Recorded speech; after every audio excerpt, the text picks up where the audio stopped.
Hello and welcome to ACS Golf and this week's review. I'm looking at this, the Cleveland Launcher CBX irons. Now I'm actually really excited to review these for you guys because when I decided that my amateur rugby days were over, way too battered and bruised, and I was looking for another sort of sport to play, and I was really interested in getting into golf sort of 5-6 years ago.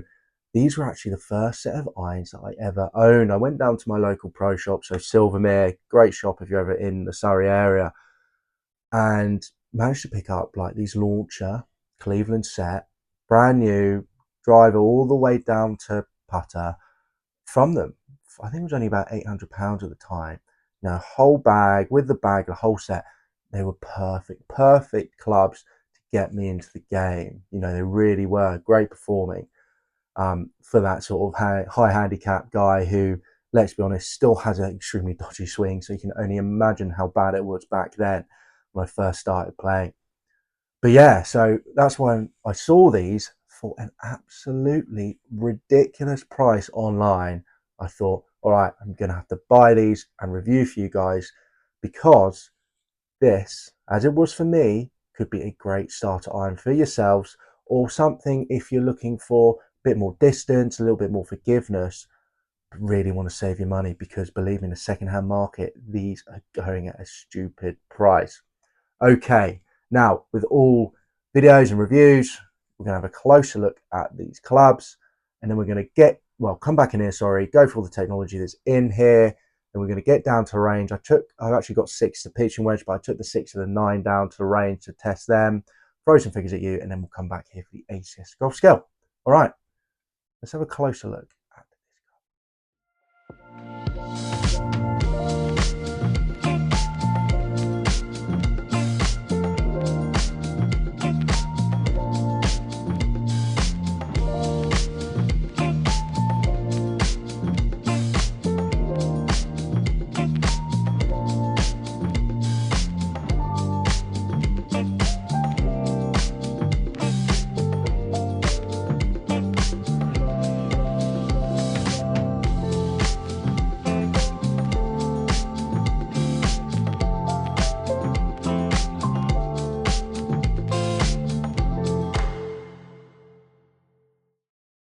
So there you go, a closer look at these clubs. Now, obviously, this is a game improvement iron. You know, you've got big top line, as you can see there.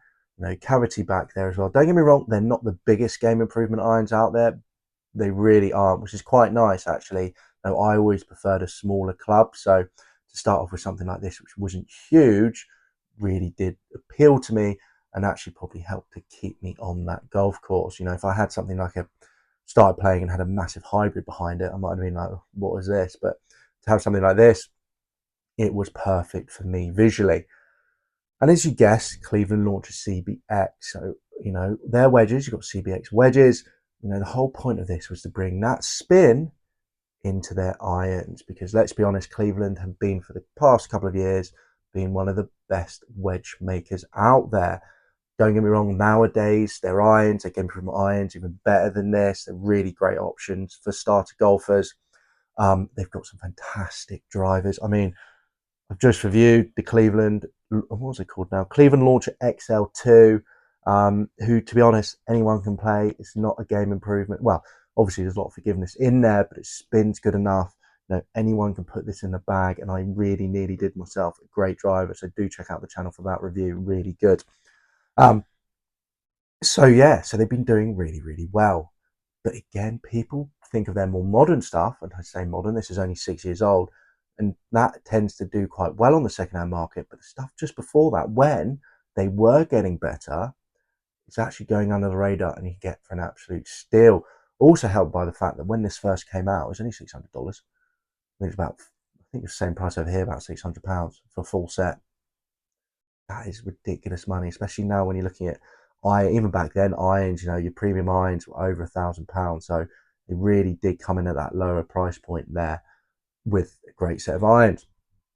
But anyway, let's get into the technology in this club. So the Cleveland Launcher CBX irons feature laser milling with roughness to the face to increase friction and enhance spin for wedge-like control.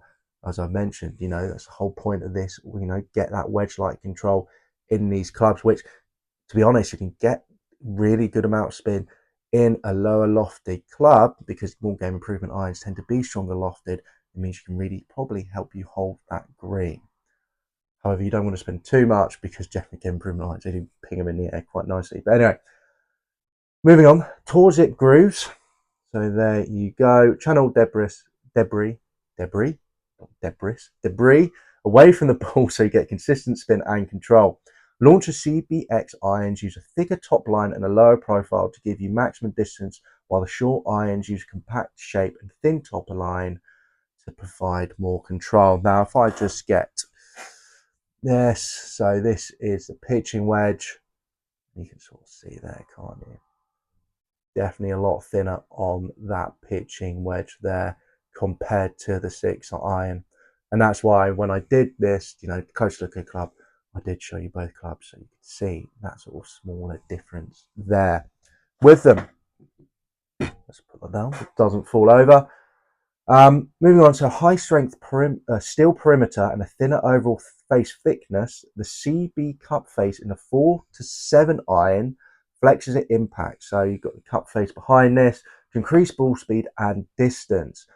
So a little bit of a progression set there. So your 4 to 7 is slightly different between your 8 to pitching wedge or your scoring irons, with that idea that your longer clubs, obviously you need that more forgiveness, and that's what they've done. That's why you've got a thicker top line on this. It's more chunkier than your sort of shooting irons, which have a thinner top line because you don't need that much forgiveness. You want more control in that to make sure you hit those greens and they stay on the greens. Moving on, they've got a V-shaped sole. There you go, you can see it right there. Would let you cut smoothly through the turf with minimum loss of speed for better contact and distance control. Perfect, exactly what you want. Anything that can help you with that turf interaction, especially for who these irons are aimed at, where, let's be honest, you're going to be hitting the turf a lot and probably most of the time before you hit the ball. So really good little bit of technology there. Then moving on, they've got a micro cavity in the hosel, which moves the center of gravity close to the middle of the face, enhancing feel and distance control. There you go. Actually says here, feel balanced face technology. Just lighting on that, just there. So you got that sort of micro cavity there to move the weight close to the face. It's great, you want that sort of center of gravity at right in the middle of the club face, near the toe of the heel. Probably cause you issues, especially for a higher handicap golfer. All right, so there you go. There's technology that's in the top of the club. Looks wise, it doesn't look really clean. I like the blue here, but I will say this does get bashed quite easily. I'm surprised these second hands they haven't, but when I had the clubs, they did get chipped off quite easily. But overall, still a very good looking club. And just on top of it, by the way, with all the technology, the price these came out at, you got a premium shaft in it. You got dynamic gold, DST 98, so true temper shaft in here.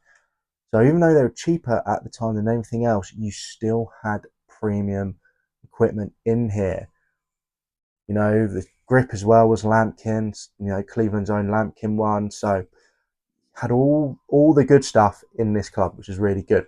Now, let's get down to the range. Going to give you the figures for the 6 and 9 iron, and we're going to come back here and go through the ACS golf scale. All right.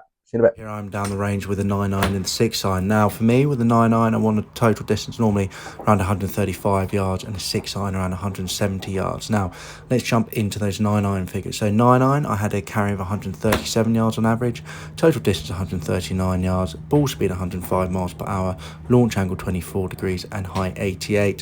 While with the 6 iron I had a flat carry on average 168 yards, total distance 177 yards, ball speed 120 miles per hour, launch angle 18 and height 81. So really happy with the 9 iron, to be fair. 2 yards roll out, really did hit the greens and stop. 6 iron on the other hand did roll out quite a bit, and also with the 6 iron you can see that height, 81 feet, just shy of the 88 feet of the 9 iron, where sort of that club has actually changed a bit. With the 9 iron and the scoring irons, you had more spin. That's the whole point of them, to really hold the greens, while with the 6 iron, 7 iron going upwards, the idea is that game improvement is to get the ball in the air and that to give you that stopping power rather than the spin, and you could really see it today at the range. But overall, very happy. Look at the table that shows the results of the 9-iron and 6-iron. Happy with all the results. I will say one thing about the 6-iron though. You can see there the peak height wasn't that far off the 9-iron, and this is just down to that game improvement aspect of the 6-iron, where really they're trying to get the ball in the air to get more stopping power, while the 9-iron they're using more spin to get it to stop. So there you go. There's the figures from a club. And just before I go into the ACS Golf Scale, I did forget to mention obviously the loft of these. These are game improvement, but they're not horrendous. One thing as well that I love about these set of irons, I think Cleveland still do it. They give you the loft on the top of the club there. So 6-iron, loft 26. I really like that. But going through it, you've got a 4-iron that's loft 20. Okay, quite strong. 5-iron, 23 degrees. 6-iron, 26 degrees. 7-iron, 30 degrees, which, yes, it is quite strong, but comparing it to other game improvement irons out now at the moment, you know, you're looking at sort of your 7-iron being like 27 degrees. So a little bit weaker than you sort of, I really don't want to say average game improvement irons, because 27 degrees for 7-iron is crazy, but a bit weaker than your really strong lofted game improvement irons. There you go. 8-iron is 34 degrees. 9-iron is 39 degrees. Pitching wedge is 44 degrees. So not that bad at all, you know. And then gap wedge is 50 degrees. So really not that bad. I mean, I play with a gap wedge 50 degrees, and my pitching wedge is 46. So really not that bad gapping, to be honest, with these irons. Now, let's get into the ACS Golf Scale. So, average is there, you know, really good. You know, total distance for the 9-iron, 139 yards, carry 137 yards. So, stopping distance of 2 yards. Really happy with that, to be fair. You know, for your sort of shooting irons, you know, when you're hitting in with a 9-iron, you want it to stick to the green, 2 yards of roll. Really happy there. You know, these grooves were doing exactly what they needed to do. And then with the 6-iron, you know, average carry of 168 yards, so just 177. Happy with that. You know, really for me, looking around my 6 around 170 yards total distance, carry probably around that 165. You know, ones I tend to use don't roll out maybe as much. So carry is pretty much what I expect, but I was getting a lot more rollout, which isn't necessarily a bad thing. So there you go. So not bad at all.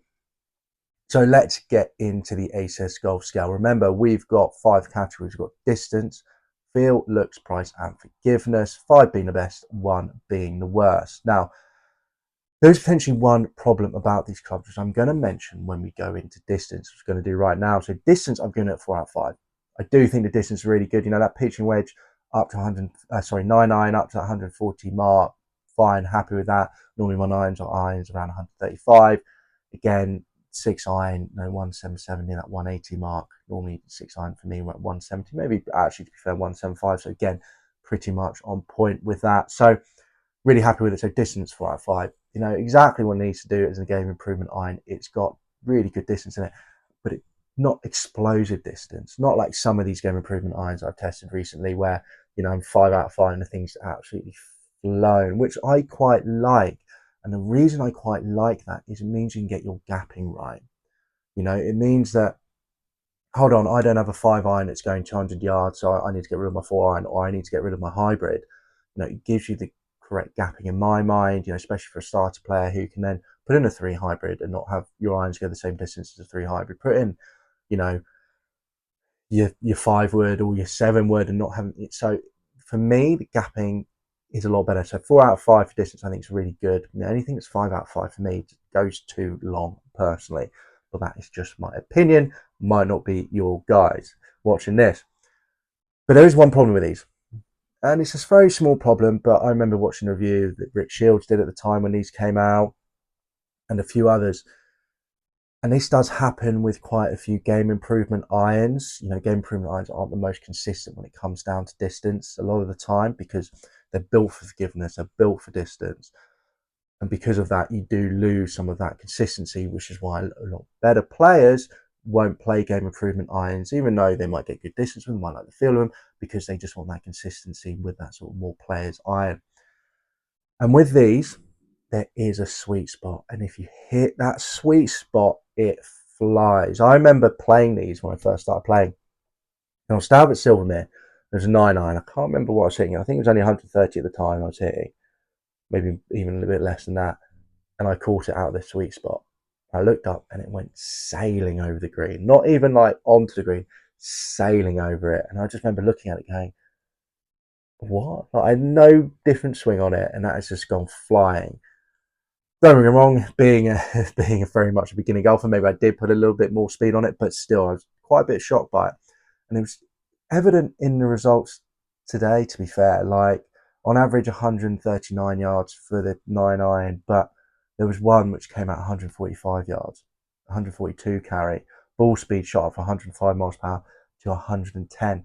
Don't get me wrong, because of that, it actually flew in the air a lot more. So, only six yards difference, but that if that's your gaming shooting iron, that could be the difference between right by the flag or maybe off the green. But it's a very small problem. It's not a huge amount there. It's not a huge amount. And then moving on to the 6, again, I just managed to hit that sweet spot, and then suddenly I managed to get it up. No, it wasn't the only shot over 180, and I will say again with the 9-iron, it wasn't the only shot over 140. Don't get me wrong, but with the 6-iron, suddenly ball speed on the average to 120, ball speed went up to 124. Managed to get flat carry 178 yards. Total distance went 186 yards. Normally 177, and so suddenly the 6-irons maybe going just short of the 5. And that is the only issue with it. And Rick Shields actually picked it up as well. There is that little sweet spot that it can come out a bit of a flyer, but it is sort of the problem with a lot of game improvement irons. A lot of game improvement irons you will use, and you'll have that same issue. So don't be necessarily disheartened with this club, because like I mentioned, a lot of them do. Maybe the more recent ones don't, because this is 6 years old now, but do be aware that is the case. Now, here's your sort of high handicapper who these are sort of aimed at, going to notice that. Maybe, probably not. I mean, I noticed it once, and I used these for probably must have been like 6-7 months before I changed them.